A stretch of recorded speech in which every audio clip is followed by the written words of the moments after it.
everybody. Welcome to another edition of We'll See You in Hell, the podcast about horror movie commentaries. Not about them, where we do them.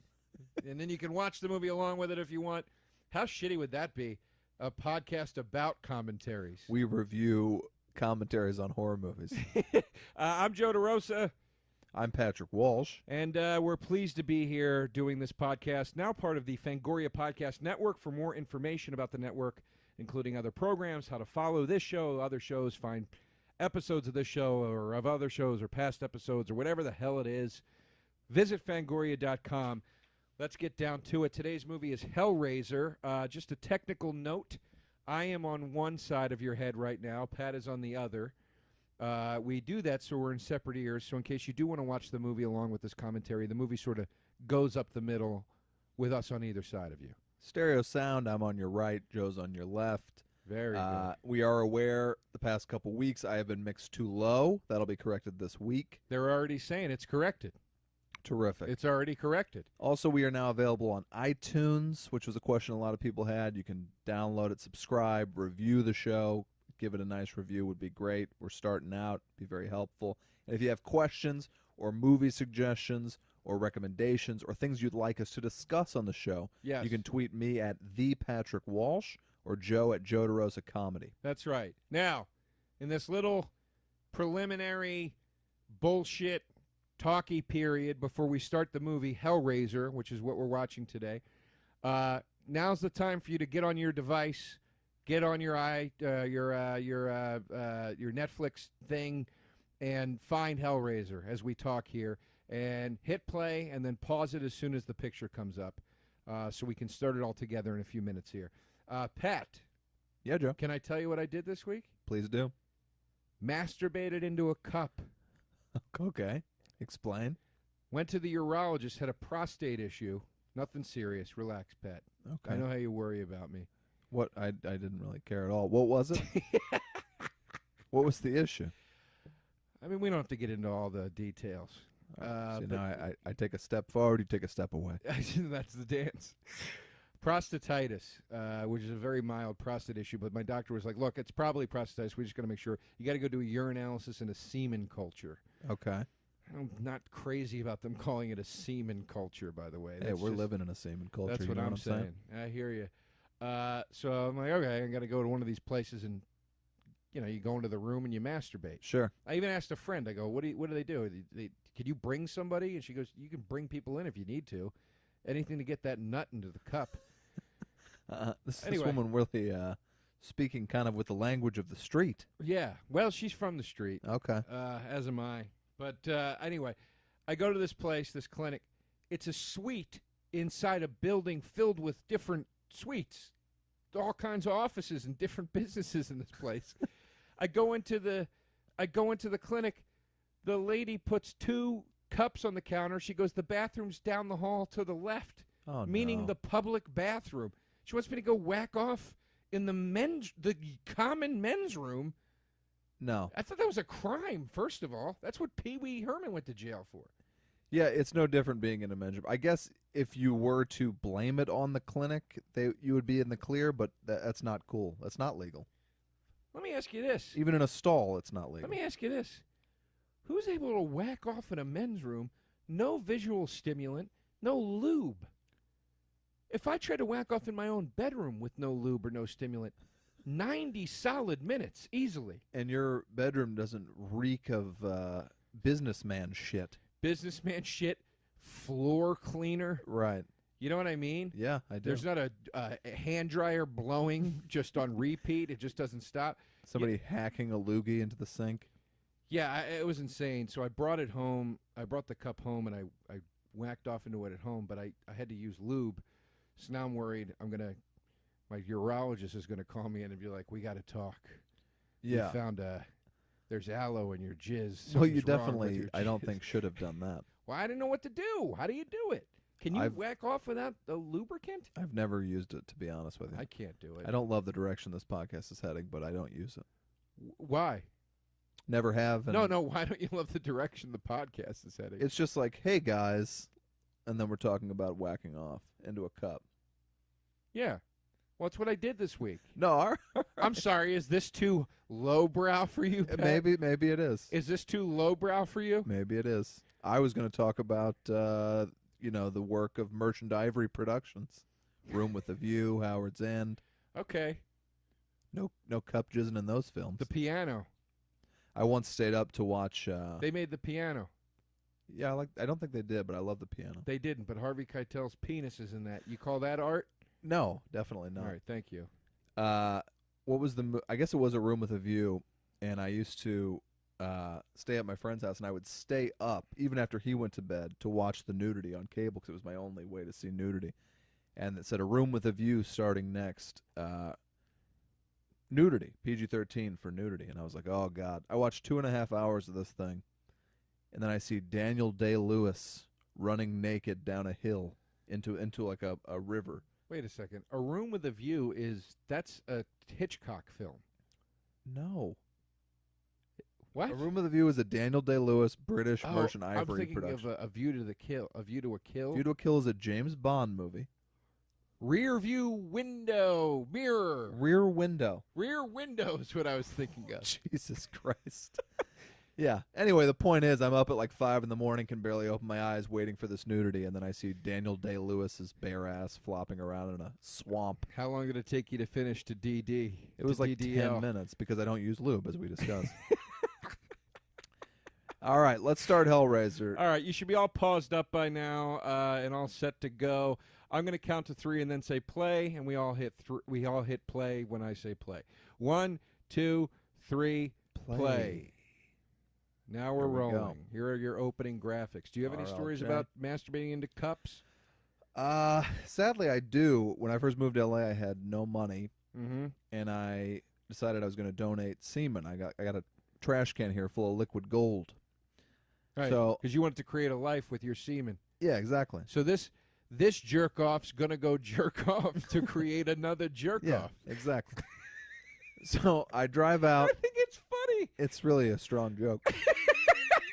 So I said it to Pat before we started recording it. He didn't like it, and I think it's a funny joke. I thought you were kind of trying it out to see if it was worthy. I gave you a firm no, and here it comes.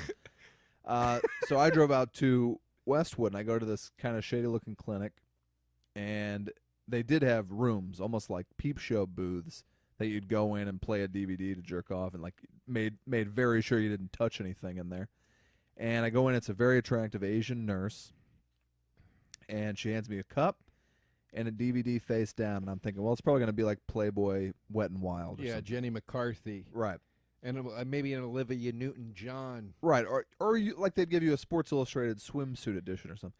And I get back in the room, and the DVD is called Jam It All the Way Up My Ass Part 2.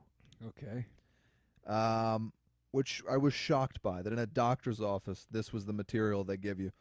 And what if I'm not into that, by the way? It's anybody's into that in that situation. That is a high-pressure masturbation situation. They're giving you filth. Yeah. They're trying to get you right to it. It was really rough stuff, and I'm in there, and I'm thinking, I don't want to take too long and have her think I'm perving around. Well, that's why she gave you Jam It All the Way Up My Ass Part 2. They don't want you slowly making love to a fucking Anna Nicole Smith video in there with a soft focus. Right. I'm also thinking I don't want to come out too early and have her be like, oh, this guy, in case her and I make love later, I guess is what I'm thinking.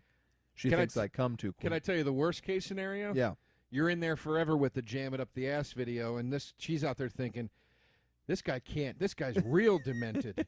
He just can't shoot it out for nothing. He must need something far darker. But I came out, I handed to her, and as I'm leaving, she goes, Mr. Walsh, we need the DVD back. And I had been so nervous that I was just carrying it with me. I was ashamed. I brought it back to her. Can I make a joke here? Yeah. Were you carrying it, or was it stuck? That's good. To your hand. That's good. No, I washed my hand. That's a jizz joke. No, I got it. Now, we're into the movie. It started. We're in Marrakesh or something. Yeah. Indiana Jones is sitting behind these people at a table somewhere. Terrible dubbing. I watched this last night, and especially in that scene, it's like I think the guy was speaking his native tongue, and they dubbed in like maybe they didn't want to do subtitles or something. Throughout this movie, there's many instances where the dubbing is way off. Yeah, it's a low-budget film. You know, they did what they could. But we've got, I would say, our main antagonist Frank. Many people think the antagonist of this film is Pinhead. No. It's not Pinhead, it's Frank, and he is toying with the box. This is actually exciting for me to watch. This is the first time in movie history that you ever saw the box happening on film. They went on and made 9 sequels to this movie, I believe it was, and this is the first time you're actually seeing the box. They all involve the box? Okay. Yeah. How did they never make a Hellraiser porno about the box? Well, now, I always thought... Too easy? Maybe they did. We don't know. We call it a dick raiser. Something like that. I don't know. Ball drainer. Yeah, ball drain. Yeah. I always thought that Pinhead's name was Hellraiser when I would see this at the video store. And tell everybody how recently you thought that, Till. About a year ago. I thought his name was like Jackie Hellraiser. That's embarrassing. The only thing that worse than that would be if you thought the monster in Frankenstein was still named Frankenstein. No, I've learned that. Now, Frank just got hooks in the skin. He opened the box. Hooks came out. Evidently hurt him, as we're going to see in a moment here, that he's been ripped to shreds. Yeah. And this poses my one question about the Hellraiser franchise and the workings of the box. These guys obtain the box to explore the heights or depths, if you will, of pleasure and pain. I've never seen one person get pleasure in any one Hellraiser movie from the box. No. Every time they open it, immediate hooks in the face, and they die. Is what we're supposed to believe that they've chased the erotic for so long, the only thing that can get them off is true pain?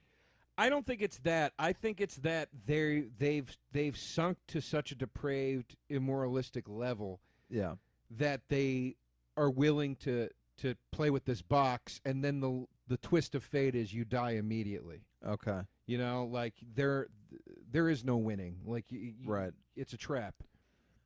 I know like this part where there's the skin all over the floor, and it's really gross. They're kind of fingering through it as if it's crawfish. Yeah. Like they're fishermen that just brought in a load. Oh, so that's him. I didn't even put that together. God, I'm dumb. Put that together. For those of you not watching, Pinhead just put a face back together on the floor. That's clearly a clitoris type thing he's doing there, right? When he We're rubs supposed to believe that's box? like a fingering move. It's how you this open movie's the box. super sexual. All right. But let's not glaze over the dumb thing you just did. Okay. We just watched a man get ripped apart by hooks, and then Pinhead comes in and puts a face back together on a floor, littered in ripped up flesh. Pat didn't know that was the same guy. Well, I guess it's because you only see the hooks going into his hands, and then he's just kind of vanishes. I didn't really connect Jesus. it. Old literal Walsh, we call him. I am too logical with things. You have a poster on your wall of Hellraiser, so you must love it. I love this movie. I love this movie. I love the second one, and I am a big fan of the fourth one.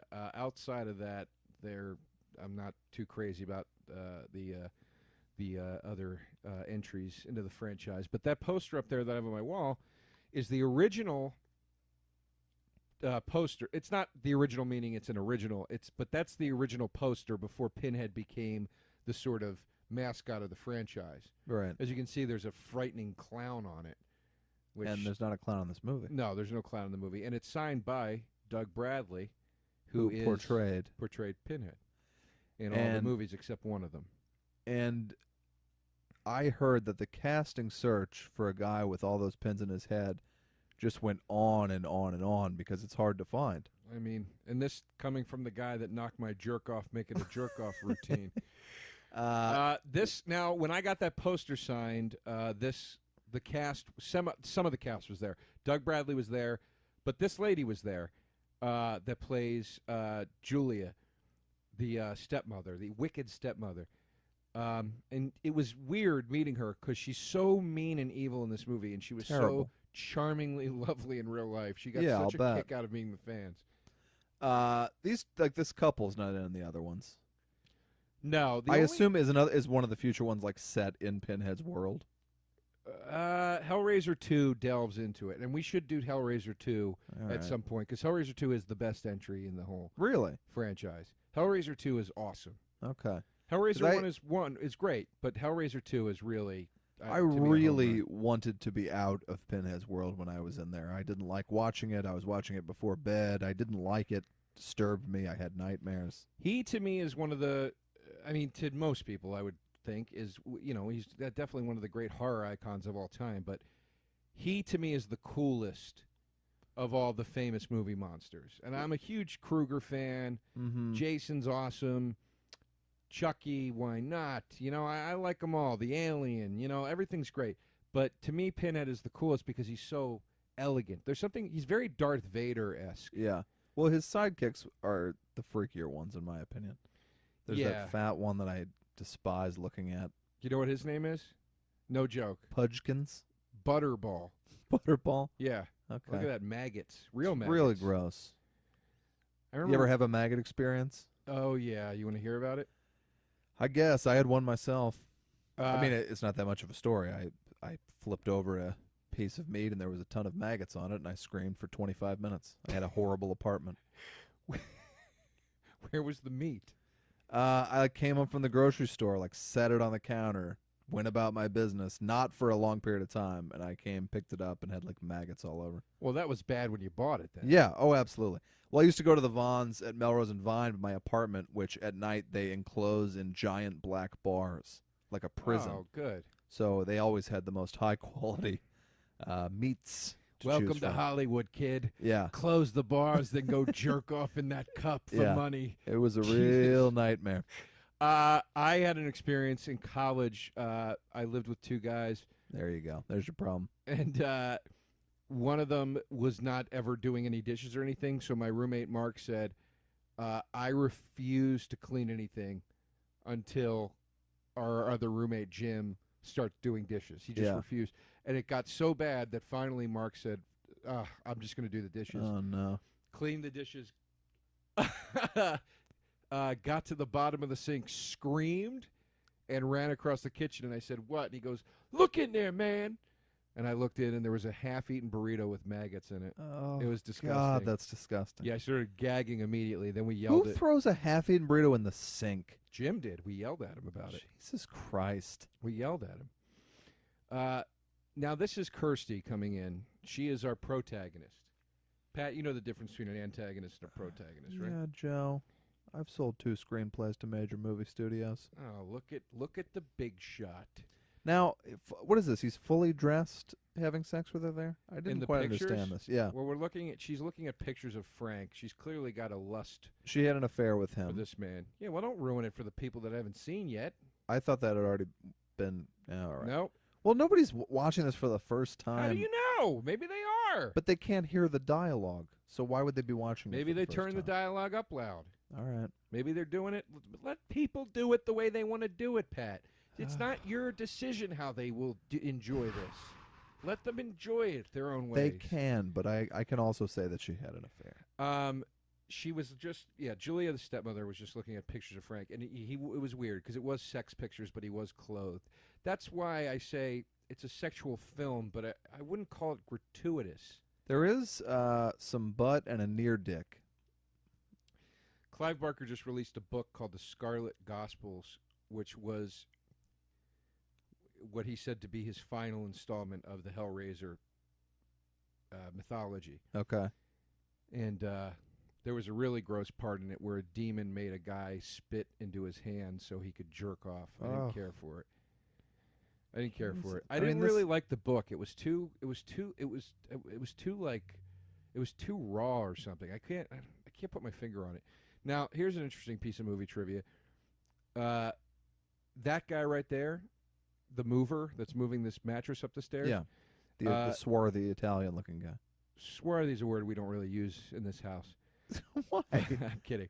That Pinhead, but Doug Bradley was offered that part. They said you can either play this demon, and it's a cooler part. The problem is nobody will see your face, right? Or you'll be in full view, but it's just a movie. Wow, what a strong decision. Yeah, he goes, well, I guess I'll just play the demon. That seems more interesting. Yeah, of course. Made his goddamn career.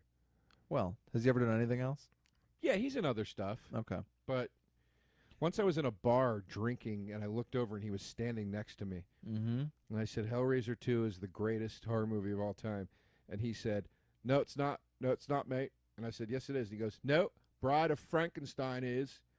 And you can ask Robert Englund. He'll agree with me. Okay. And I took a swig of my beer and shouted in his face, "Take the compliment, Bradley." And he laughed heartily and toasted me and took a swig of his beer. All right. It was a good time. This poster you have is a quote from Stephen King. "I have seen the future of horror fiction, and his name is Clive Barker." I read Ebert's review of this. Ebert hated this movie. And he said, "I guess Stephen King was thinking of a different Clive Barker." So why did Ebert hate the movie Hellraiser? He said he can't believe all these people worked on something so empty and soulless and terrible. Like, he really hated it. Really? Yeah, and it's weird, too, because he likes really cool, like, original visual stuff. He loved Dark City a lot more than I did, for example. But I don't know. He couldn't see the craftsmanship that went into this. I think they did a really great job with this movie. My favorite movie review of all time is his review of Kingdom of the Crystal Skull. Yeah, you said that before on one of the podcasts. I said it on this one? Yeah. Oh, well, then all right. Sorry. I'm just helping you out. Jesus. I didn't know it was with a stenographer. Get off the weed, Joe. Or the grass, as Woody Allen would say. An irrational man. Yeah. Yeah. Oh, yeah. We both talked saw about that before, right? Yeah, we both saw Irrational Man this week, which is Woody Allen's new movie. And there's a scene where, because it's a good movie. It's one of his dramas. I really liked it. Kind of satirical. I liked it a lot. But he's writing for Emma Stone and Parker Posey and Joaquin Phoenix, and he's 80 years old. So at one point, Parker Posey's like, "You should come up to my room. I've got some terrific grass." And the whole theater just like burst into laughter. And I can't believe that. And Woody Allen has said in countless interviews, he goes, "I'm not married to the words. Yeah. I just say get the gist of it. I don't care." I can't believe Parker Posey didn't go, "Can I say weed, please?" She was probably scared to be like, "Hey, old timer, I'm." And then another point, Emma Stone goes, "Let me get one of those jazz cigarettes." Oh God, I made that up. That didn't happen. Oh, yeah. Well, remember the part where Joaquin Phoenix said "skiddly bebop"? Yeah. And jazz is here to stay. Swung a pocket watch around. Yeah. This is he was doing that thing where you wag your finger off to the side. Yeah. This is now Frank is coming into the house here. Okay. We're seeing flashbacks. This is where the affair.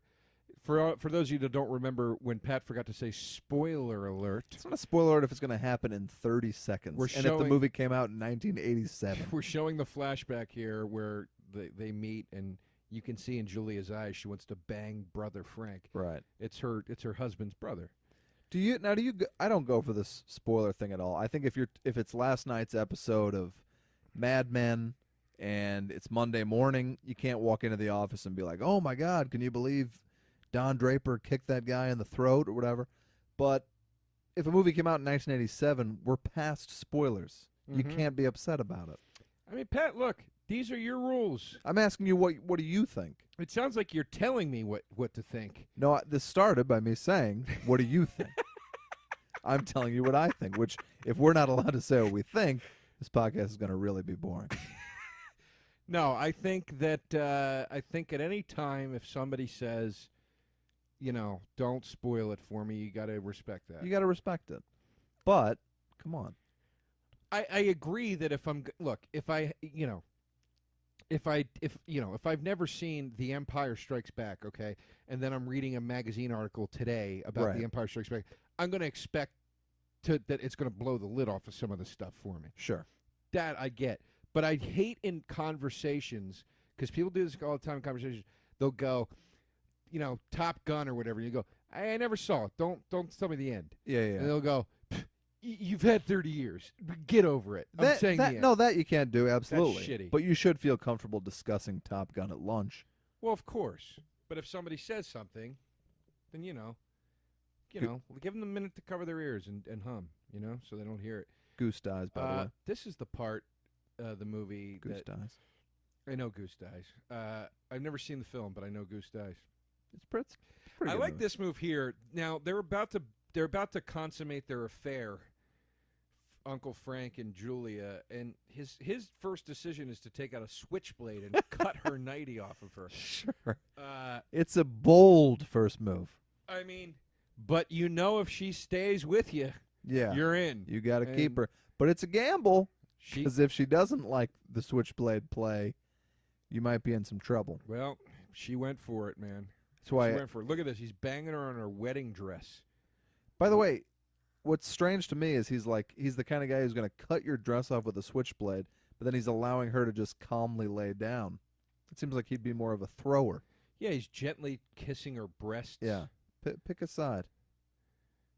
This is real gross when he catches his hand on this thing. Spoiler alert. Yeah, well, I like the cross-cutting between his wife getting fucked in the flashback and them trying to move the mattress and the grunting of the moving. Yeah, it's very strange. The grunting of the sex, and there's the knife. Yeah. And he cuts his hand with the ejaculation, I believe. Yeah. This would be the scene where my mom would walk in if I was watching it as a kid. And I go, hey, I'm just watching the... This is a strange thing to admit. I saw this movie when I God. I saw this movie when it came out Here on you video. go. Button near dick, as promised. With my tiny bit of dick shot there. Just a faint dick shot. Yeah. Saw this movie when I was, I think, 12 with my parents. See, you have a very different relationship with your parents than I do. My dad wanted to see it for some reason. He was like, I want to see that movie with the guy with all the nails in his head. That looks cool. All right. And we watched it. I remember this part made me feel uncomfortable, though. I couldn't see our movies till I was 17, and if in a PG-13, if there was a couple and they started making out, if it felt at all like there could be any sex in the future, I went in and got a drink for maybe 5 minutes. I would carefully place cubes in the cup. I can't do it still. That's how repressed my family was, and is.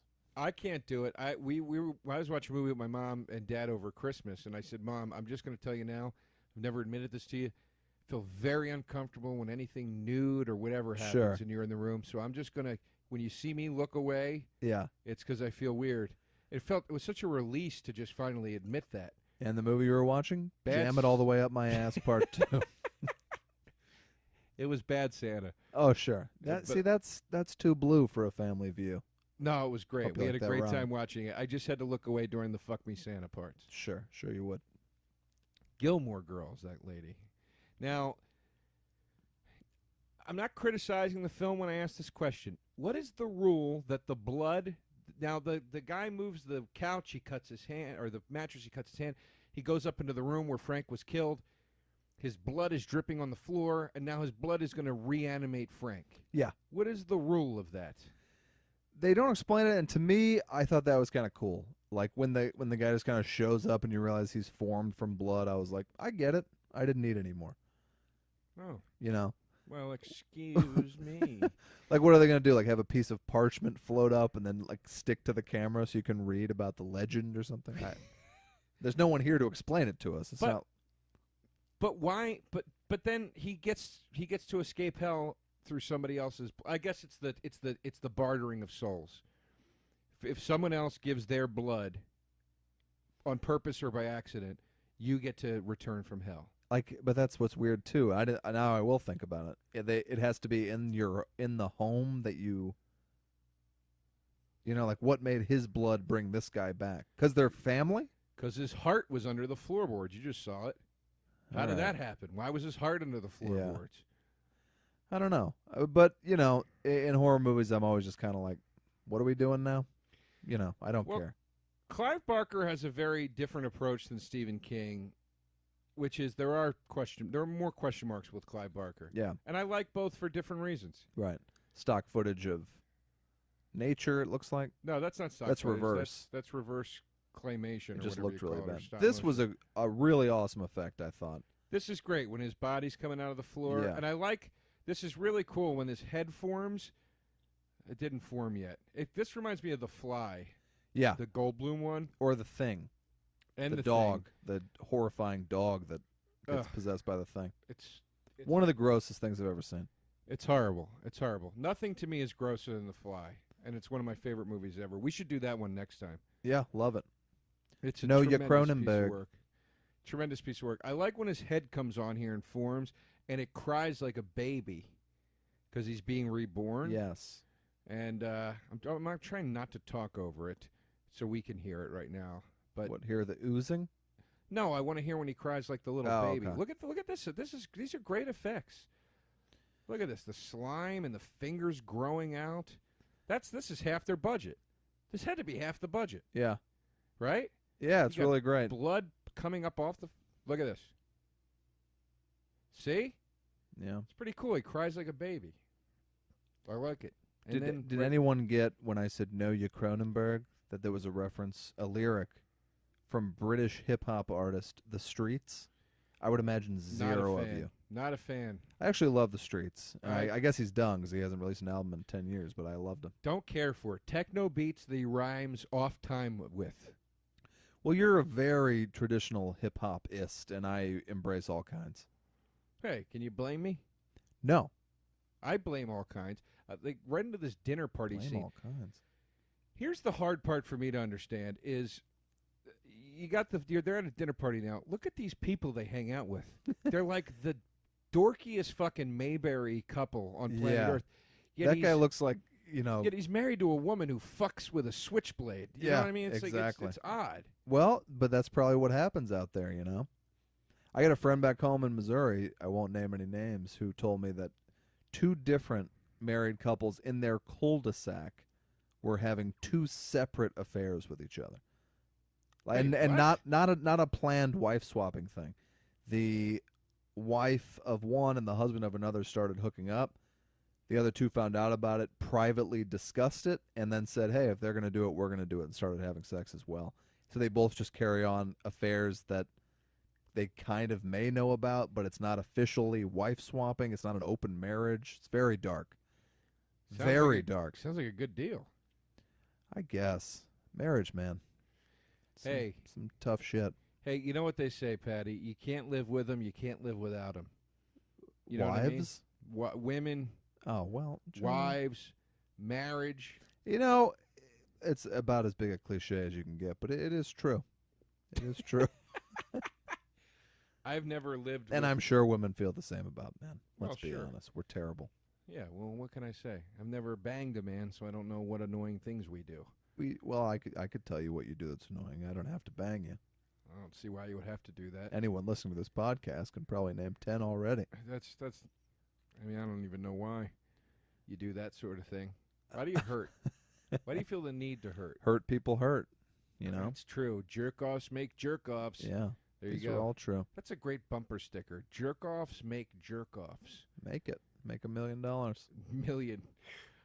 Julia now is about to find Frank in the room, and this part is really creepy. The way he like scurries up to her. Yeah. Oh yeah, he's just like a pile at this point. It's tremendous makeup, and it always made me sad that the guy that plays Frank isn't the guy in the makeup. It's a different guy with a dub voice. Really? Yeah. Well, that's pretty clear. I mean, they don't look anything alike. I know, but I don't know. I want. What is that? Rats eating puke. It looks like. Yeah, I mean, what? Here he is. Frank just grabbed her, and this is very creepy. Look at that! Oh, look at that! Look at that! Oh, it's so creepy. It's not unlike the sloth guy in Seven. Oh, which is a terrifying movie. Oh God, this is just rough stuff.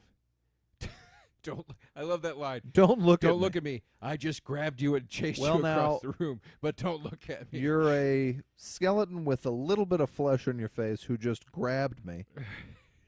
Don't look at me. What do you want me to read the newspaper? Yeah, why didn't he just stay in the corner in the shadow and just say... Just go... excuse me. And then he says, it's me, Frank, and she believes him. Oh. She just believes him. Sup, Frank? She just watch. We used to get it on. Watch how quickly she accepts this. It's me, Frank. There you go. Maybe she thinks he just got burned or something, you know? There's no way. No. They don't look much alike.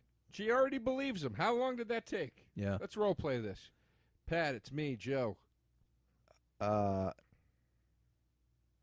Pretend I look like him. Oh no, I didn't answer because I'm in my car driving home. Oh. You think I'm hanging out with you after Pat, that? It's me, Joe. Think we're gonna go get a hot dog? No, seriously, it's me. That's literally what he just did. Yeah. It's me. No. And then he goes, the blood on the floor brought me back. She's like, yeah, I'll buy that. Yeah. All right, well, I guess, I got to get back to the dinner party. Yeah. What else is on your mind, Frank? Very, very cool looking makeup here. I mean, this is a horror movie done right. You got a creepy zombie guy coming back to life slowly, regenerating slowly up in the attic. That's fucking creepy enough. Most horror movies it would end there, but then you got the Cenobites coming. Yeah. They're coming, man. And that's going to be great. I can't imagine that Hellraiser 2 would be better than this because Hellraiser 2 is awesome. They go into hell. yeah, I don't want to go into hell. It's awesome. I had to live my whole life trying to avoid hell. Hellraiser 2 has arguably the greatest horror movie quotes of all time. All right, I'll watch it tonight. No, not tonight. It'll be 1:30 in the morning. Want to hear a great quote from Hellraiser 2? Yeah. Pinhead goes, but fool us again, child, and your suffering will be legendary, even in hell. Oh, wow. It's a great quote. Sounds like some tough suffering, Joe. Tough suffering. That was the name of my post-hardcore band in college. We are tough suffering. 1, 2, 3, 4. Yeah, this song's called Meat You is did Murder. that fake British accent like Billy Joe Armstrong. You a Green Day fan? I was, you know. I was Yeah, like everybody, I was. in the early days. Not even the early days. I stuck with them through all the way up through Nimrod. Oh, well, that's still the early days. Nimrod's a really great album. It and I is. liked Warning, and I liked parts of American Idiot, to be honest with you. Nah. I thought they Church lost on me. Sunday is a great late Green Day song. I don't know it. Now you got this guy too. I forgot about this third monster guy in the movie. This bearded man that's He's sort of, barely in it. but it's a third monster to fill in the gaps between the other Sure. monsters. I like it. So This you get guy looks like if you told me that this was Clive Owen 20 years ago, I'd completely believe you. who, her boyfriend, Yeah, Kirsty's boyfriend. because he looks like Clive Owen like before he became cool. I'm not getting a Clive Owen. I'm getting a young Matthew Modine vibe from him. Joe, what are you talking about? I'm getting a This man looks exactly like Clive Owen not and Matthew, nothing like Matthew not Modine. Matthew Modine. I'm saying the wrong guy. Okay. Who's the guy from Beautiful Girls? Matt Dillon. No, the What? main guy. Okay, Matt Dillon is in Beautiful Girls. He is. I'm not saying he's not. Timothy Hutton. Timothy Hutton.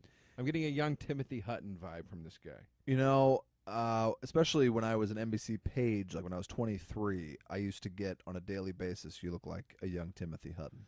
Look at this. Now, Julia, No thoughts on that. lying wide awake in bed, taken so much by the fact that this guy fucked her so good Switchblade style before he died that she actually wants to go up and visit his goddamn slimy body in the attic right Yeah, now. it's insane. It's nuts.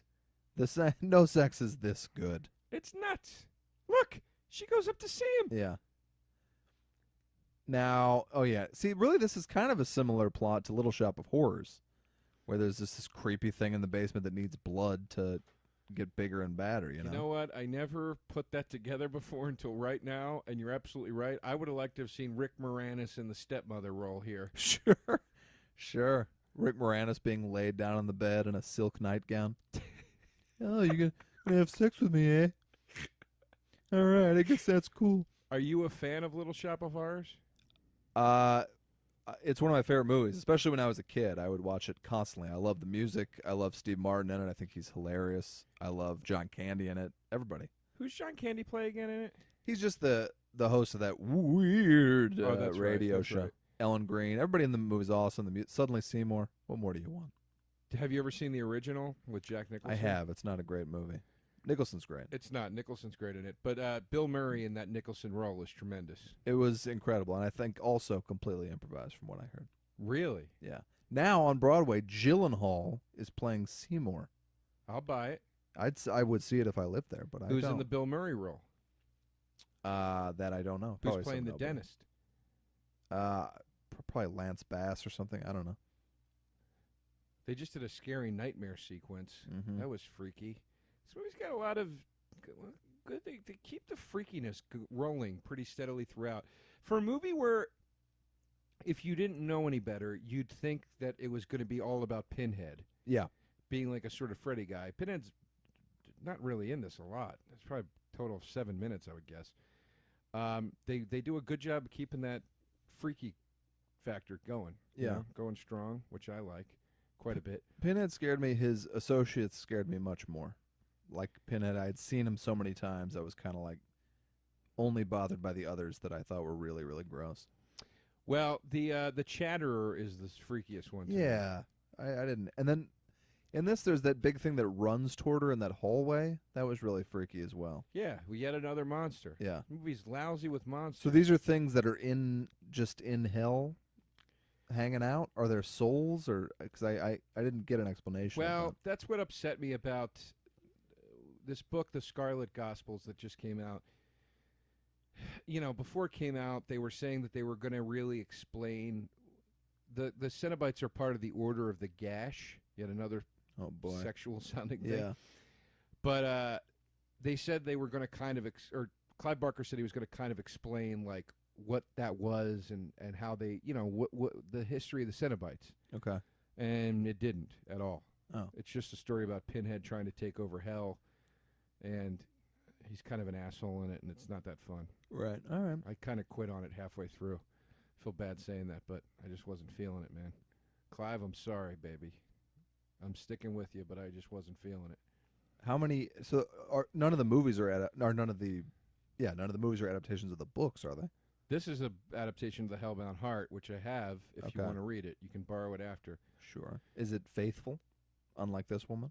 Pretty faithful, yes. Okay. Yeah, Julie is now at a bar trying to find men to go bring home to get their blood so she can rejuvenate Frank. Right. Because she needs that dick.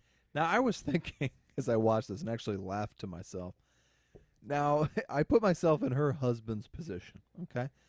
So you're a man. You think you're happily married. You got a wonderful life. You're moving into a new home with your lovely wife. And you find out that she's cheated on you with your brother. That's like step one, like the most bare bones thing that she's done. Sure. They had hot switchblade style sex together. Then he dies. She's so obsessed with him that she continues to go upstairs and like basically carry on an emotional affair with his charred remains. Right. Then she loves him so much that she starts bringing home other strange men from bars. She makes out with them, whatever it takes to get him upstairs. Then she kills them and feeds them to the corpse in the hopes of bringing him back so he can fuck her some more. Right. Imagine finding those things out as the husband. This is a dedicated woman. Well, how unsatisfying must their love life be? I mean, that's the thing. Is this guy a chump, or is she just that rotten? You know, who knows? The way the movie plays it is that she's just pure evil. She really is. But I don't get why she married the guy to begin with. I'm confused by it. Also, by the way, security. She's lured this guy home from a hopping bar. It's 3 o'clock in the afternoon. Did you see that bar? Yeah. It was swinging. Yeah. It was swinging. What bar is hopping like that at 3 p.m.? I don't know. Maybe it's a Saturday, Joe. No, please. It's not. This guy's a businessman. This guy just skipped work. He's that like, was the fuck it, issue you thought strained credibility in Hellraiser? I'm not saying credibility. I'm just saying, you know. Okay. This guy didn't go back to the office. He's like, I'm just going to go bang this fucking broad at home. Well, she took him. She took him. Who wouldn't go? Who among us? He was taken. Would you go? Would you go? Look at this. She goes, we don't need a bed. He's standing in a room where there were rats eating vomit two scenes ago. He is drunk. There's no way that room doesn't smell horrible. Yeah, there's a slime man sitting in the corner that but he can't maybe see right that's now. a little hidden theme, is like guys will do anything for sex. I think that's part of it, like the depths you'll sink to for your pleasure. Yeah. I think that's part of it. What is your pleasure, sir? Plus, I mean, this guy must have thought, hey, I look like Phil Collins. He's probably getting laid all the time. You know, he's got that weird anti-bald spot in the middle of his head. This guy looks like Phil Collins. This lady looks like she was on Ab Fab. Yeah, exactly. This I've is never what women seen in England looked like in the 80s and 90s. This was like England hot back then. You'd call them all handsome. Yeah, handsome women. I'd have sex with this lady. Look at those big star earrings she's got on. Yeah. Now, big tall hairdo too. Real tall hairdo. Look at this guy. God. Tighty whities. Oh, Christ. Now, they cut that so it looks like he's staring into this man's butthole. Well, I mean, kind of liking what he sees. The room is lit up. It's 3 o'clock in the afternoon. You got sun. How is he not seeing the rotting man in the corner? He's he's drawn to the flesh. I mean, it doesn't seem likely to me. He's saying he's got to go pee now. Too much to drink. Tend to the old bladder. The guy's, this guy, if he could just get out of the room. Oh, there we go. Hammer in the head. Oh. She beats him to death with a hammer. Christ. See, they go... It's a terrible way to die. This movie, I've noticed, they go a little further into grossing you out. Like any other movie, it'd just be she hits him a couple times with a hammer. Nah. We see his jaw bashed off. Give it's it to really me, disgusting. Baby. Give it to me, baby. Now, she's got this guy's blood on her face. He could have any kind of blood-borne disease. Oh, sure. It's in her eye, for crying out loud. Don't look at me, Frank says again. I just killed a man for you, and still I can't look at you? Do me a favor.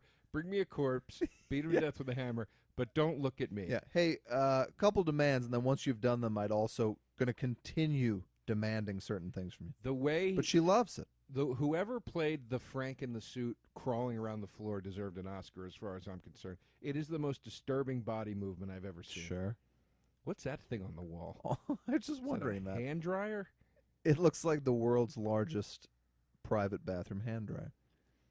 Yeah, what is that thing? I have no idea. She's looking Tampon good, machine? though. That looks good. All that blood splattered on that black lace. Something sexy about it.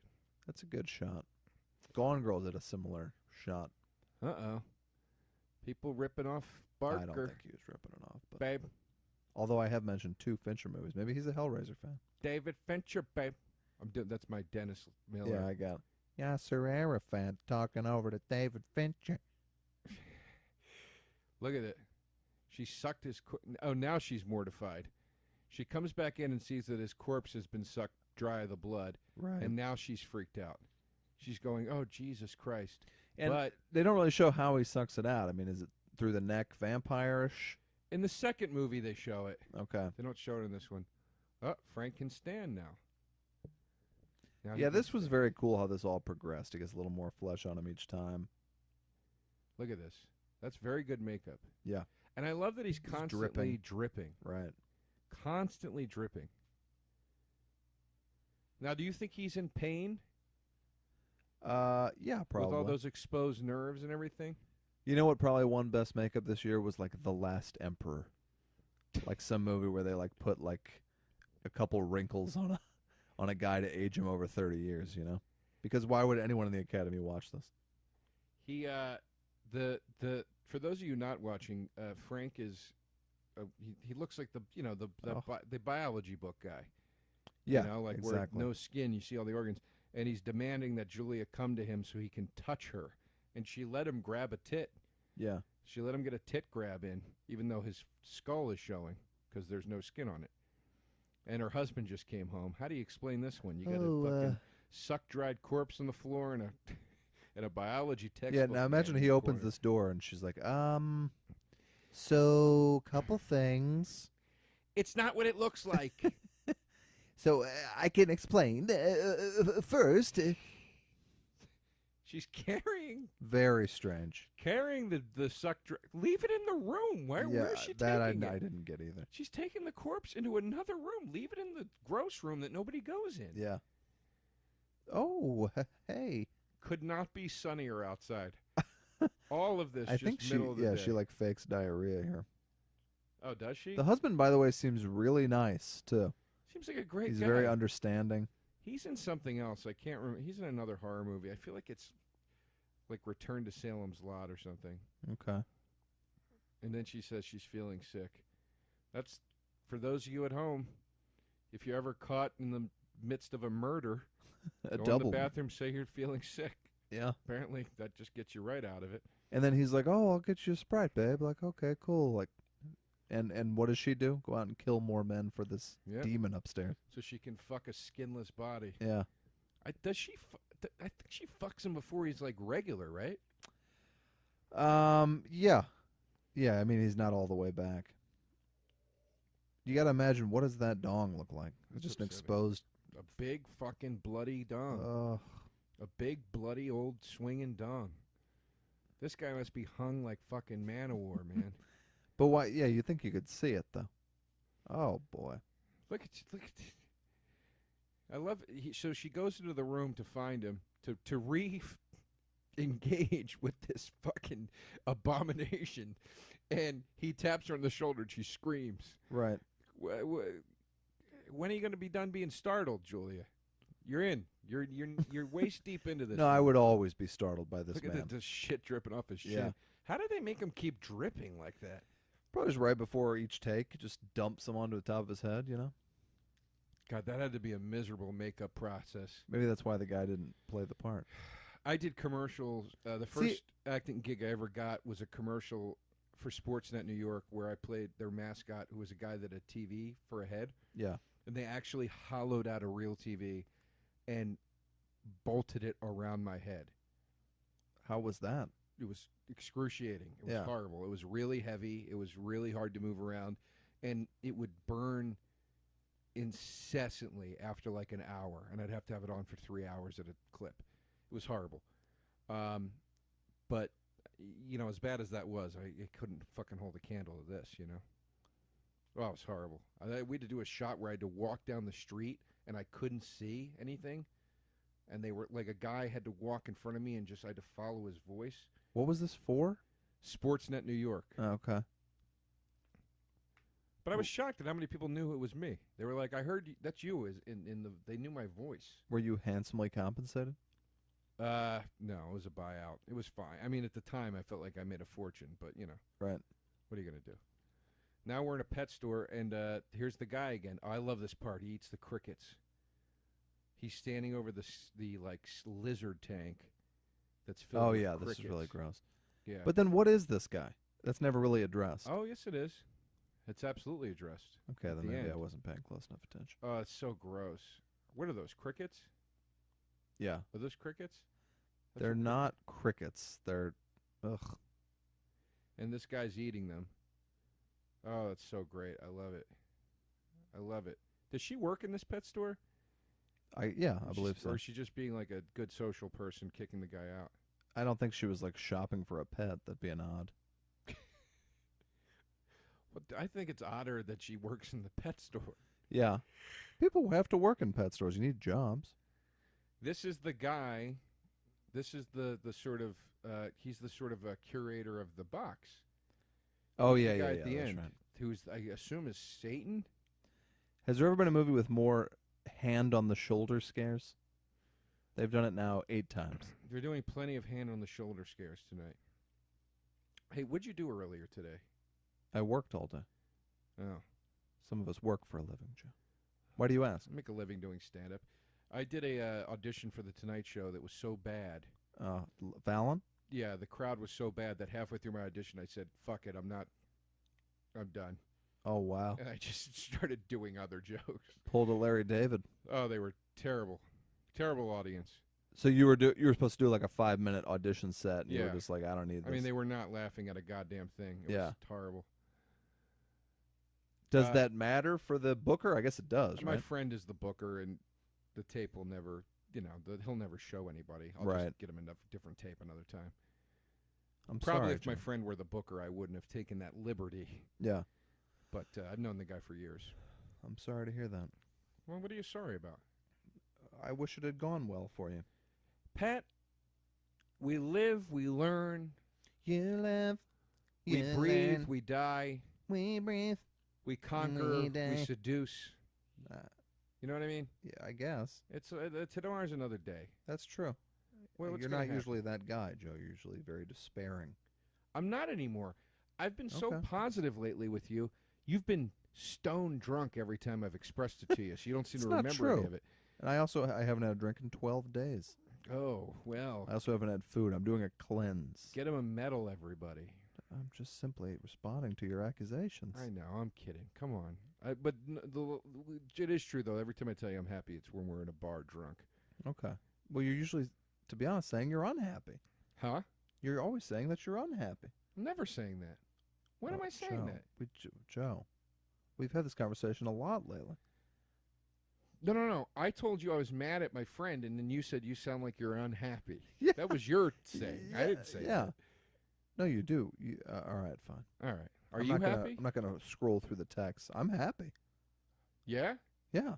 All right. I'm happy. I mean, too. everybody goes in and out of it, but What tech? What are you talking about? What text? well, I think we should talk about your happiness after the show. all right, fine. Joe, you're always like, I'm having a rough time. I got to cancel tonight. I'm in a bad place. I'm not dreaming these things. But you say the same things.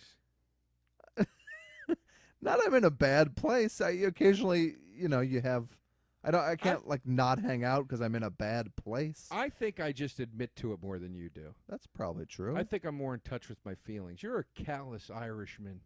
Yeah, I mean that's You all true. shove it all deep down in your soul. Right. You'd be good at. You should get your hands on one of these boxes from the Hellraiser thing, and go to hell. That's what Yeah. you want from me. I could see you being a guy that's like, fuck it.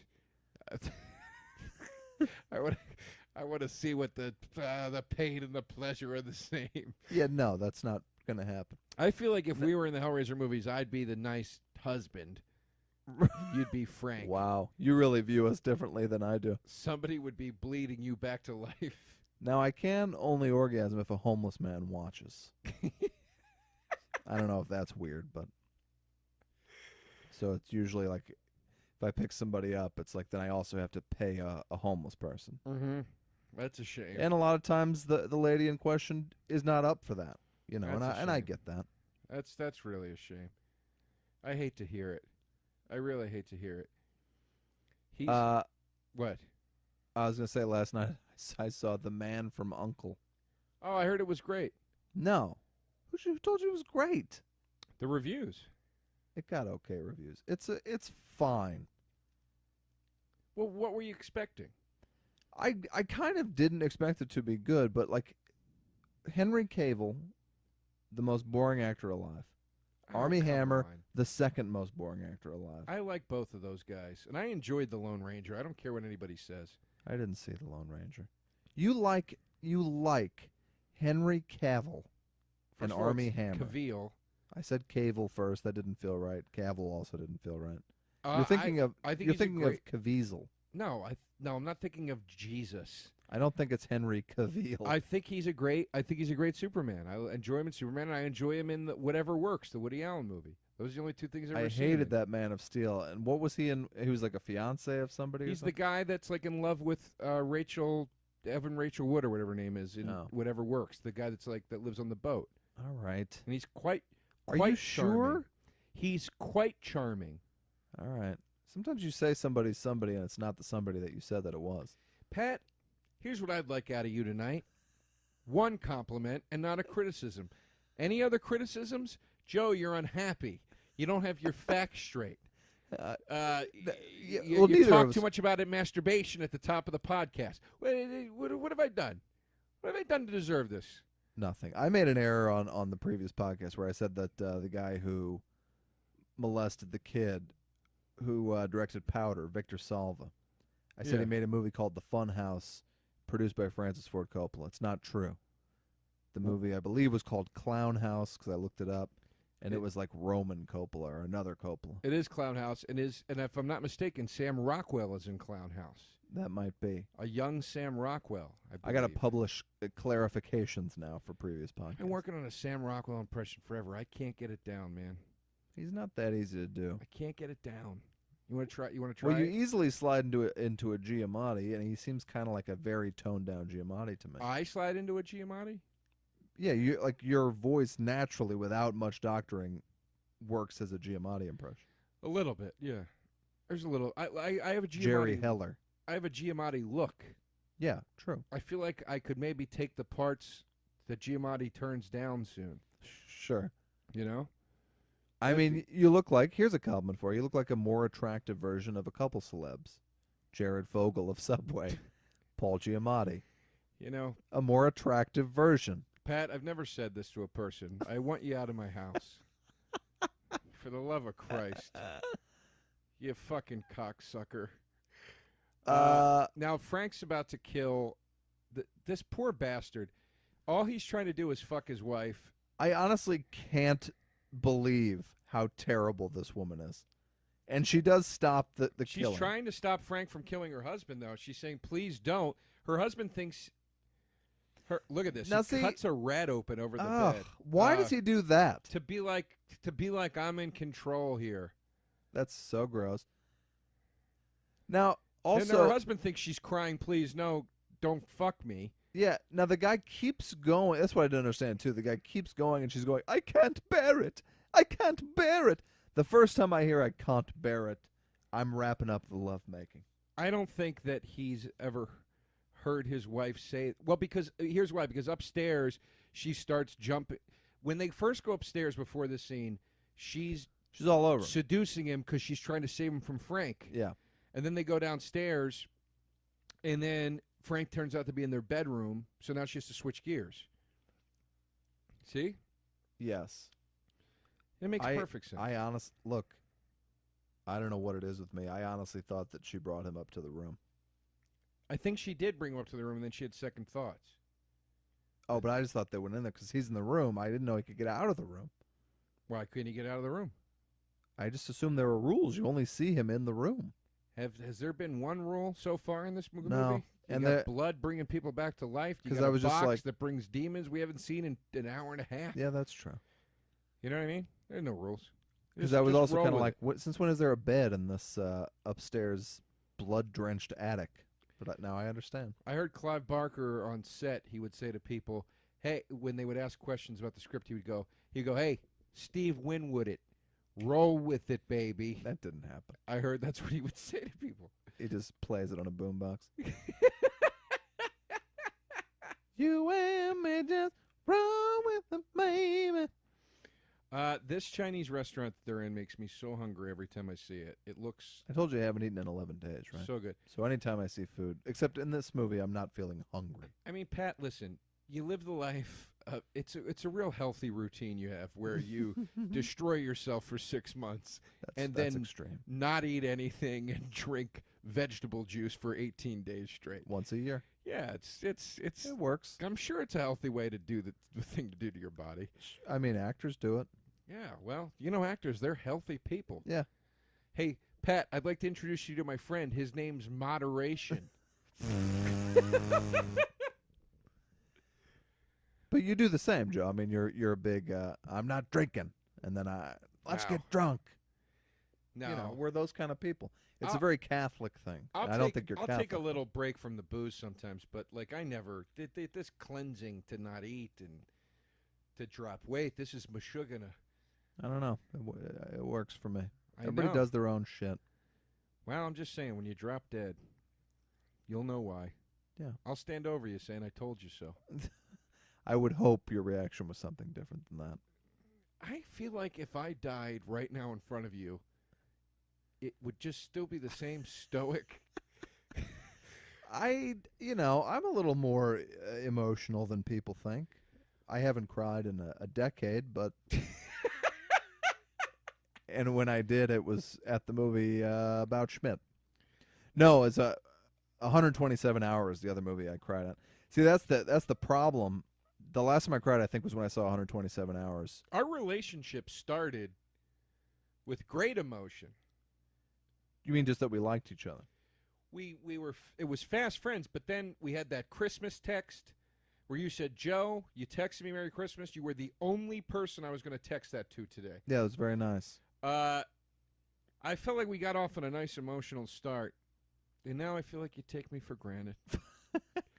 Well, this sounds a lot like other relationships I've been in. When I've left town for a week and a half, you've texted, "Joe, do you even miss me?" You've texted that to me. Yeah. Well, these are kind of jokes, Joe. I know they're jokes, but the thrill is gone. Is my point. Thrill is gone. R.I.P. BBK. We're sleeping in separate rooms at this point. Yeah, exactly. We're both reading separate sections of the newspaper at breakfast. It's that we're at that scene in Singles where they're Yeah. Hey you. Hey, what is it when they're reading the paper? She's dating when Kyra Cedric's dating that really awful nerd guy. Yeah. Hey you. Hi. It's so just dead, the whole relationship. Second podcast we talked about Singles as well. Why wouldn't you talk about Singles? Why not? We haven't worked into this one yet. Child molestation. No, I did. I brought up the powder guy. Oh, there you go. But the Man from U.N.C.L.E. So I'm thinking, I had a joke about this today, but a studio, you come to them and you say, hey, I got Army Hammer, hot off the Lone Ranger, one of the biggest flops of all time. I've got Henry Cavill. Right. And I want to reboot a 60s TV show that no one knows with the worst title ever, The Man from U.N.C.L.E. I think it's a great title. Why on earth was this movie made? And it cost $100 million. Actually, I looked it up. It cost $75 million. It was a bomb. I don't get it. How these things get made. How they decide what to throw money at. You could make, not kidding here, 75 $1 million cool, interesting movies that would all probably, some would turn a profit. You know that's not their goal. Yeah, of course. But what is their goal? They're losing money on Man from U.N.C.L.E. Unless it makes money overseas or something. Maybe they're like, ooh, Superman. You know that's not their goal. I mean, don't you're know. talking like you've been in this town for 5 minutes. Like you're chewing on a piece of straw. With I'm a saying, suitcase why in your hand. couldn't they? Why wouldn't they? Well, why couldn't they is not the question, Pat. Like anyone would know. Like it can't be a shock to them that some of these movies bomb. It's it can't not be a shock shock to that The Man from U.N.C.L.E. bombs. But it's how they've been doing it forever. They put all their chips on one number. Yeah. And try to make a windfall of money. Right. You know. Okay, Fantastic Four completely bombed. Nobody saw that 6 years coming. ago. So what should we do? Let's make it again. Well, and let's make this one suck too. But that's Sony. That's Sony. Trying to. They're saying, hey, they fucked it up once. Now Marvel's hot. Right. We're going to try to reboot it and do it right this time. But then that director fucked it all up, apparently. Who was a cool director? Made the old Chronicle. Yeah, Chronicle. I thought that movie was overrated. But visually, it was cool. Yeah, it was fine. It did some new things. It was fine. Frank is now trying. By the way, Frank just exposed him, not exposed like genitals, exposed himself to Kirsty for the first time. Right. She also came to terms with this very quickly. Well, now, why did he expose himself to her? Because he's her dad, right? I don't. He looks nothing he's like not himself. No, he's not her dad. He's her uncle. Okay, yeah. But he. What are you saying? Come to daddy. I think he was just in the. Oh, because she saw. She knew Julia killed somebody upstairs, and then she went upstairs, and then the half dead guy came out like, "Help me," and then so the jig was up. She knew what was going on, and then Frank came out like, "Hey, come here and fuck me. I'll take your blood or something," like one of those things. He was also trying to bang her, correct? Yeah, he's a pervert. He's a so like, man. And this woman is still interested in him. Who? The Julia? married woman. Yeah. Yeah, Julia's a terrible person. Crazy. Look at these three. Yankees hat. Who put these three people together? to They were come to they were a doo-wop group on the corner that came up. Looks like literally the three people that run the food truck just were used as extras in the film. This is supposed to be set in London, right? I've never been able to figure it Are out. they? I don't. I think hope they it didn't give is. that guy a Yankees cap so we'd believe this was New York City. I don't think it's supposed to be set in London because nobody has English accents except Julia. That's true. It feels very British to me. It's clear that. Well, look at this fucking hospital room she's in. Yeah. For Christ's sakes. You wouldn't see a hospital room like that in the States. I don't think you'd see one like it in London either, but Wow. fine. Have you ever been to London? Yeah, I have. Well, then About maybe you 2 know what years you're ago. talking about. I didn't go to the hospital while I was there. It wasn't that kind of a trip. Look at that guy. That doctor has some kind of weird makeup on. I always wonder in both horror movies and in comedies, like David Lynch always casts completely freaky looking people like you've never seen before. Crazy faces.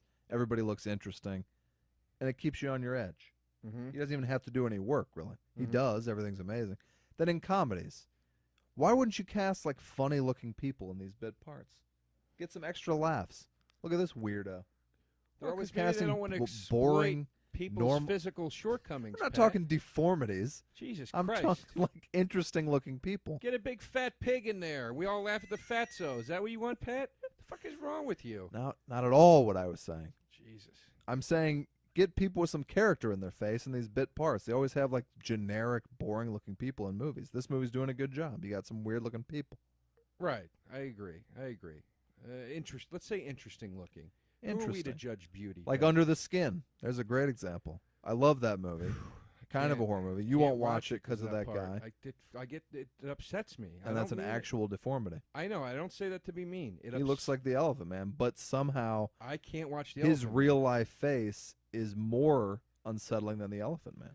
Well, I heard that if you go back and rewatch the Elephant Man now, it just looks like bad makeup. I don't know about that. I don't know if that's true. I can't watch it. I can't watch Mask. I can't watch the Elephant Man. I can't. And it's not out of meanness. It's out of it. I find it very upsetting. All right. Now, you were saying last week on the podcast. What? Show me something. You were like, the director didn't want to have Freddy Krueger something you had to look away from in horror, but you were like, I want that. Give me something I have to look away from and make it disturbing. Well, in horror, now you're saying the exact opposite. No, in horror, it's Kirsty just opened the box. Here we go, Goy. Here we go. The wall just opened up. That means Pinhead's coming. No, it's see that corridor, Pat? Yeah, this behind the wall part really kind of bothered me also. Why did it bother you? It's horrifying. It's hell. That's the gateway. Did they have to make hell so horrifying? Sprinkle a little heaven in for us pussies. What did you want hell to look like, Pat? I don't know. Maybe I thought more, it would be red, maybe a more pitchfork. like a Bam Bam Bigelow scene Yeah. with a painted flames everywhere. I mean, give me one guy with a forked tail kind of shaking his tush. You like more of a hot rod race kind of Yeah, hell. I exactly. Got you. Yeah, I understand. Like the mascot of this very podcast. I understand. This thing that comes at her is disturbing, and I also wondered if you can see the man's legs who's running it. I don't think you can. I paused it, and I was like, I think I see this guy's legs, but maybe I didn't. With horror, I like gruesome and gross and disturbing and blah, blah, blah, blah. When it's a real person, it upsets me because I feel terrible for that person. Sure. So it's hard for me to This watch. guy seemed really at ease and actually does full frontal nudity and Under the Skin. God bless him. Yeah. Hey, go for it if you're going to do it. This part always reminds me of like this big worm. Pee-wee's thing. Big Adventure is kind of what the vibe is. It makes me think of Jim Henson kind of thing. Yeah. Or The noises Labyrinth. it's making are really what makes it unsettling. It makes me think of Labyrinth. Yeah, sure. You know? Because this hallway looks like the Labyrinth. Labyrinth always scared the shit out of me. Did you ever see the Dark Crystal? Of course. That one is, it to this day freaks me out. Yeah. I love it. It's one of my favorite movies of all time. It scares the shit out of me still. I don't feel she's running fast enough. I would be running much faster. I don't think it's supposed to be like literally look how fast she's running this fast. I think it's just she's running. Okay. She's running. No Pinhead. I wanted some Pinhead there. We didn't get any Pinhead. He's barely in it. I know. I've already said that. Oops. Sorry. Well, I'm just pointing out. I've said it. There was a time when we used to listen to each other. I went, when I lived in New York, I went down to, I believe, Film Forum on Halloween because I had no friends. I had lived there for 2 months and had not, I don't think I'd said a word Do you aloud. have one uplifting story about you moving to a city? No. You move here, you're gated into a prison, you're masturbating for money. Well, now things are, some kind of Boogie Nights climax. yeah, it wasn't And unlike that. And then you go to New York, you have no friends, you're going to movies alone. For 3 months, I don't think I said one word. But the stories have happy endings because I wound up with lots of friends and having a good time. But at first, I didn't know anyone. So Halloween night, I had nothing to do, and I went to Film Forum and watched this all-night horror festival. And they showed Donnie Darko. By yourself. But by myself. Donnie One of Darko. the saddest things I've ever heard. They showed this movie called King of the Ants. That was terrifying. You ever see that movie? It's with William Shatner, is it not? No. Okay. Sorry, Pat. I think don't know. George Wendt is in it, but it's really, really scary. King of the Ants? What is it about, giant ants? No. What's it about? It actually was more of like a very real-life horror kind of thing. It was Stuart Gordon who did Reanimator. Oh, all right. I'm in. I want to see it. Man, it was really freaky. And then Hellraiser was like the 2 a.m. movie, and I was like, I don't want to get out of Hellraiser at 4 a.m. and then have to walk home through the streets of New York. I couldn't stomach that idea. Well, so I just went home. It's a good thing you didn't, because in that book, The Scarlet Gospels, I was telling you about, these Cenobites are popping up all over New York. Yeah. See, I wouldn't have been good with that. I do get very scared of things when I watch them alone. That guy's really gross. Who, Butterball? Yeah. He just licked his lips. Yeah, I saw that. She's pretty scary. Why is her throat propped open? Do you have a problem with it? It's because it's awesome. That's why. All right. Oh, listen to her growling. That's pretty cool. Like, just take the pins out and let your throat close up. Let it heal naturally. Put a lotion on it. That's such a great line when he says that. Oh, no tears, please. Such a waste of good suffering. No time for argument. He's so cool. He sounds like Darth Vader. I love him. I love him so much. Now, she makes a deal with him here. She makes a deal with him. I tell you what. They're not going to take her. Take that pin out of your nose. I'm giving more advice to this girl. Slide it out of your nose. Then you don't have a pin in your nose anymore. And sew up the neck hole that you have. Then you'd be a nice-looking gal. You could get dates. She doesn't want to sew up the neck hole. The point is this is who they are. All right. The movie's about being yourself, is what you're saying. It's not. The whole movie's a metaphor for goth kids. I mean, let's be honest. Yeah, for sure. You know, a lot of black leather, and nobody understands me. I live in a dark box. I used to drink at this bar in Hollywood called Bordner's, and it was next to a club that Alone? No, don't leave the sad with part friends, out of the story. And it was next to this bar that had a goth night every Saturday, and we would go just so we could watch these people. And there was a girl yanking her boyfriend around on a chain, a dog collar and chain, and he was wearing a shirt that said, "I have a tiny penis." And she kept like bringing him around. I was like, "I want you to meet my boyfriend. He has a tiny penis." And we were like, "Okay." It was like some weird punishment they were doing. And that boy was Jason Schwartzman. Yeah, he later became Rushmore. My friend at work is reading or listening to the autobiography of of Jason Schwartzman. No, of Rob Lowe. Oh, I bet that's got tons of ass stories in it. Well, they said every chapter ends with, so I was hanging out with this girl, and it was no big deal. I mean, it wasn't like she was anybody famous or anything. But in just 1 year's time, she was Winona Ryder. And every chapter ends like that. He doesn't tell you who the person is that he's talking about. And then he goes... And does he bang all of them? I think he bangs most. I He was bet in that the guy first is sex a tape real scandal. Poonhound. I know, that was when people gave a shit about sex tapes. Yeah. He Nobody had cares sex with a anymore. 16-year-old girl, and now we all love him. But he was 21. But he didn't even get in trouble for banging the 16. Nobody even cared about that part. They were just like, can you believe it's on video? Yeah. I don't he remember anybody videotaped it, arguing the about degenerate. the 16-year-old. Yeah. It was 2 girls, I believe. It was. Yeah, that girl, or that guy, I'm sure Rob said to the police, like, hey, fellas, she was 16 going on 40. And they high-fived him and sent him on his way. That's probably how that went down. I love it. I love it. Now, who's banging Julie? Is this another flashback? I believe so. Oh, okay. She's having Yeah. a flashback. Okay, because this is the final. We're in the final run now. She's preparing to feed her husband to Frank. How good must this sex have been? The sacrifices she's willing to make to get one more taste. It must be Dick Almighty, man. Plus, then, he's proven he's not even going to be faithful to her when it does happen. He's trying to hit on her niece. I know. The guy's like, yeah, I know this woman's murdered 10 men to have another taste of my dong, but I think I'm going to hit on her step-niece. It's her stepdaughter first. Stepdaughter. It's his blood niece. His blood niece. He's trying to fuck his blood niece. Sorry, I wasn't following Blood the niece, that would be a family good- tree of Hellraiser. That'd be a good name for a horror movie. Blood niece. Wouldn't it? Yeah. She's like your niece, Okay. but bloody. Now this is Frank in the dad's skin now. If you can't tell by the boils and the bloody seams Now, on the side of his head. Huh? how does that work? How does he slip on the skin?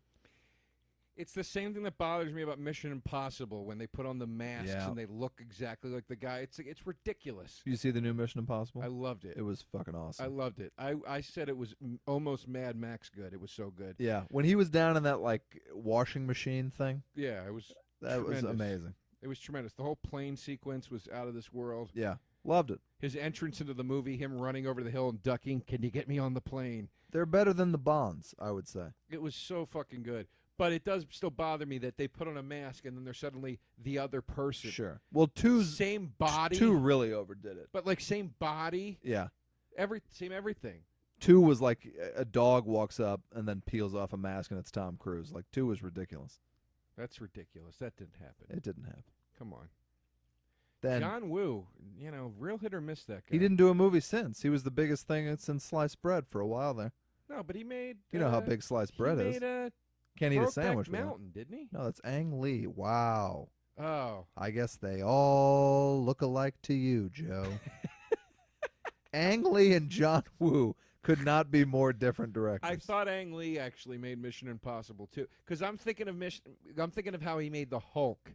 Yeah, that's true. And I was Ang Lee thinking made he the Hulk. also made Mission Impossible. How bad too. was that Hulk when Nick Nolte bites into that electric wire? It starts okay, and then they start switching shit around, and then it pretty gets bad. stupid. It could have been good. Well, why wouldn't Edward Norton play the Hulk? I like the Edward Norton one. That's the Ang Lee one. No, it's not. Oh, the no. Ang Lee one is the Eric Bana one. Oh, That's the God. one with the Ed Norton one is good. The Ed Norton's the one with Tim Roth, and he becomes Abomination. They all run together to me. But yes, the all Ang two Lee of Hulk, those Hulk movies the Ang run Lee Hulk together. is way Can't better. keep track. Way worse.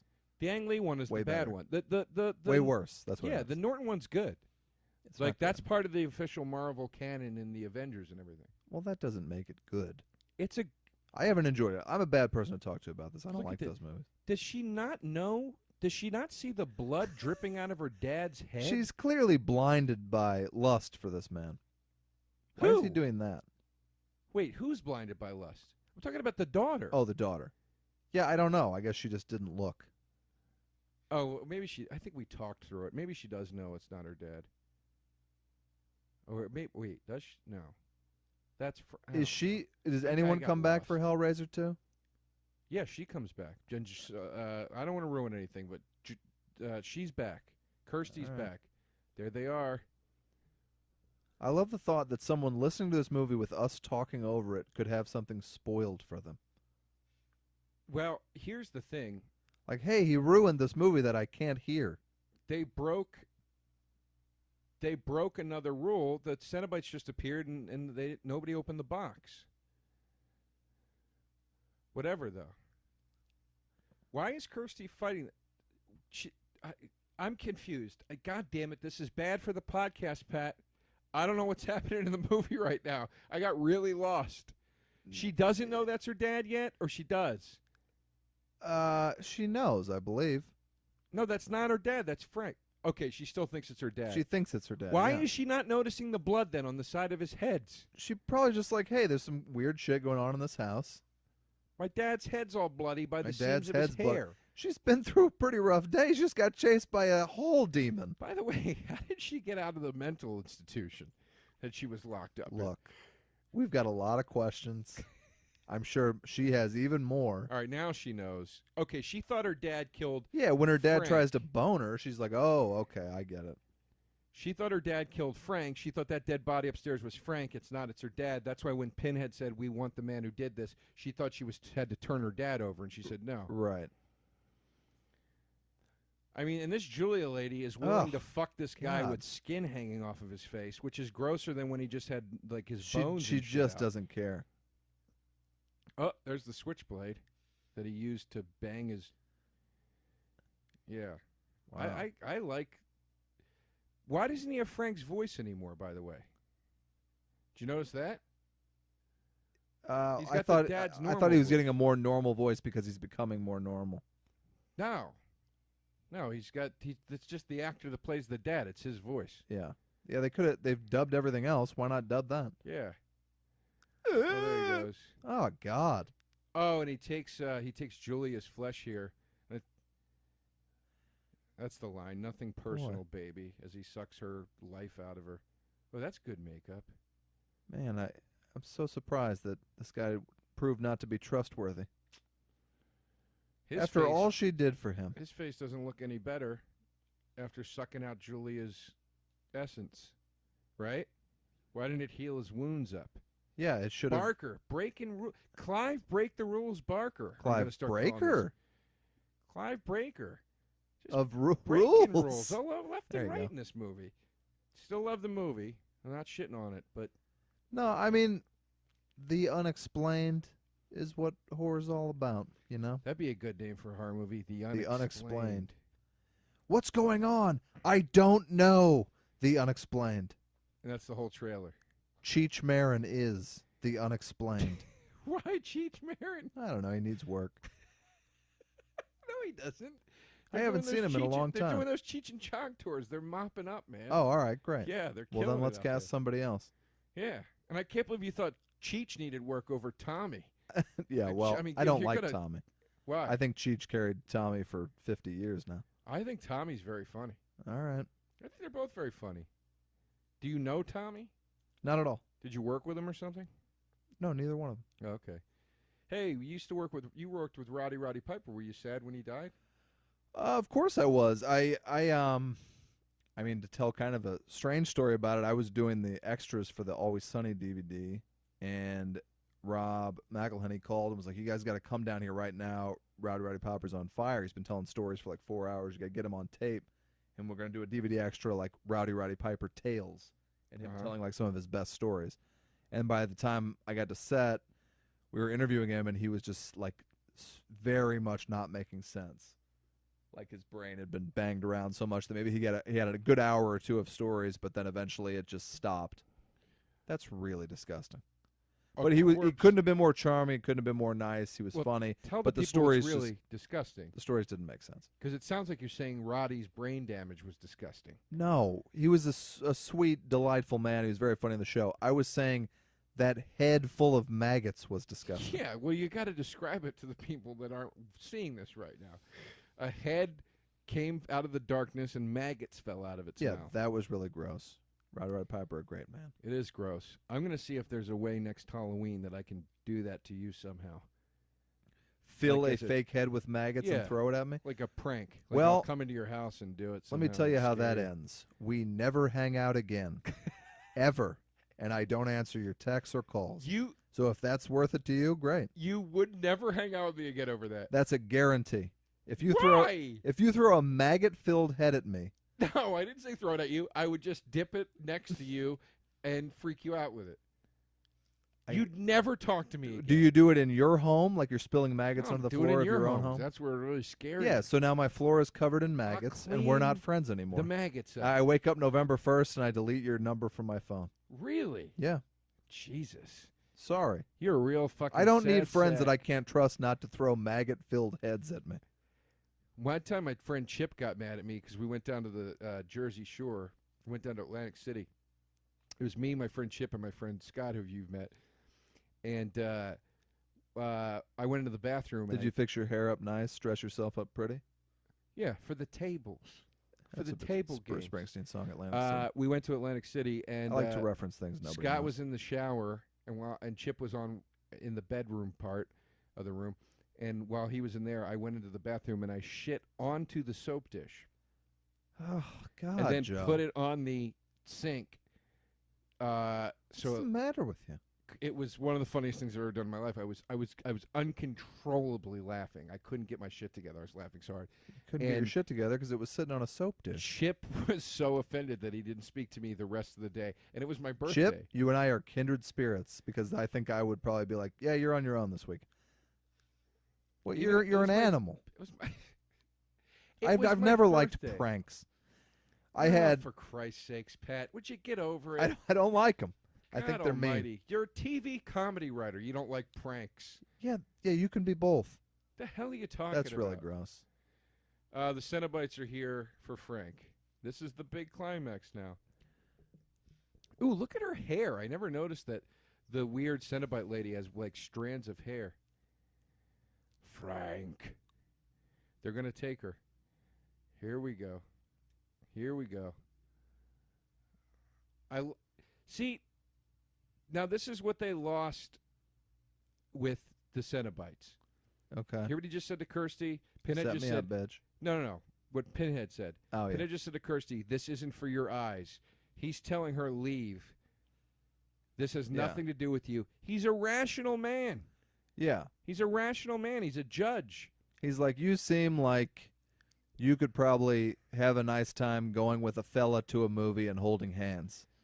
You don't need to be exposed to this underground world of torture to have sex. But, you know, and that's the thing I didn't like about the new book is that they make him, he's just like a raging asshole in it. You're like, this isn't what Pinhead, this isn't how he rolls. People change, you know? Maybe Pinhead had some misfortunes in his life. Eternal demons change? I didn't know that. I thought kind of if you could count on somebody, it'd be a Cenobite. Jesus Christ. This is really gross. And then this is the part. Yeah, I looked away for this when I watched where it. he goes. It's terrible. I love this line at the end. Jesus wept. Yeah, that's funny. Why does he say that? Why does he say that? Like I suffered as he did or something? I think Jesus wept means like this is fucked up, basically, right? I'm not a big Bible head. I don't think so. I think it's just, I think he's saying like, this is my crucifixion. Oh, all right. Well, he thinks a little highly of himself. Well, yeah, Frank does think highly of himself. Yeah, then that's a good little thing. He fucks women with a switchblade. That's true. Not with a switchblade. Oh, there's another rule broken. Cenobite's scraping the wall, blood's coming out of it. Why are they coming after Kirsty now? They just tried to save her. Ugh. They just said, this is not for your eyes, get out of here, and now they're coming after her. Why is that happening? Maybe because she didn't get the hell out of there when they told her to. She left, didn't she? No, she's... I don't know. She watched the guy say his Jesus wept line. Is that what it is? Me, that lady never scared me. I see hook one go into a guy dressed in the skin of my dad. I leave. Here's he's telling you, okay, so this is the penalty now. You got to come with us. You saw the other side. Right. Okay, I get it. Now, has there ever been a more warranted oh shit than that one? Yeah. And she's now Kirsty closes the box in order to, I guess, trap the Cenobites again, which they can get out of the box anyway. We've seen. And I like that Pinhead just goes, "Don't do that." Yeah. Hey. Yeah. Well, they establish in part 3 that he can't take the box from you. It has to be given to him. Okay. Well, so that's how this works. This is part 1, so. But why didn't he fly his chains at her? A lot of questions here. Clive, I got a lot of questions. I'd like to get you on the phone. I'd like to discuss this with you, please. I got a lot of questions for Clive Break the Rules Barker. And Christy is played by Christy, the same actress and everything? And the in second 2? one? Yes. That lucked out for her getting that part. She's in 2. She has a tiny cameo in 3. Okay. And she turns up again in like 5 or 6. 6 it is, actually. Boy. I can't believe I remember that, but I do. What? How lucky are you as like a kind of an okay generic actor to get like the lead in one of these 8-part things, you know? What a dream. I'd love to do movies like this. Yeah. Wouldn't this be a fucking ball? I mean, like Saw, they're swapping out people every time, but like that, anything where you can like carry it out. Except the one chick was in a few of them. Betsy, whatever. Ugh. Oh. Who's the broad? She's who's the broad that was in a few of the Saws? She was a victim in 1, and then she's in part 2, and she falls into like the needle pit, and then she becomes like his apprentice. Tandy. She's got like a interesting name. She was on Becker. She played the dumb girl on Becker. I don't know. Yeah. Well, what are you gonna do? I interviewed all of them. I used to work for Cinematical, which was a great movie website for AOL. Mm-hmm. I got to interview all these people from Saw. This thing's back now. Now this big this dog thing is back. And she grabs the box, it electrocutes her. Why did that happen? Oh. I mean, I just hate to ask so many goddamn questions, Pat, but I'm sorry I am.